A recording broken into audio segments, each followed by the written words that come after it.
Внимание! Не гледайте този клип сами, защото може да остави трайно увреждане на мозъка ви или да ви затъпи още повече. Ивана или Руменат, готови ли сте? Да започваме. Ивана, 5 букви.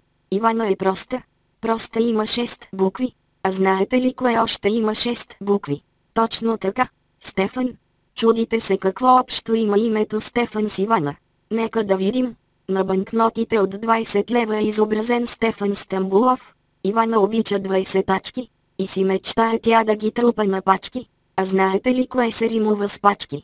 Квачки. На снимката има 2 квачки и като сложим третата квачка, Ивана се получава. Виждате ли 3? 3 е числото на сатаната. 3 са и върховете на триъгълника на Илиоменати. Случайност. Не мисля. Ако още не сте убедени, ето ви още доказателства тогава. Ивана живее в Генерал Тошево. Там е пълно с яки батки.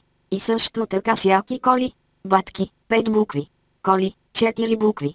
5 минус 4 е равно на 1. Колкото е окото в триъгълника на Илиоменати. Случайност. Да, ама не. Ивана е Илиоменат.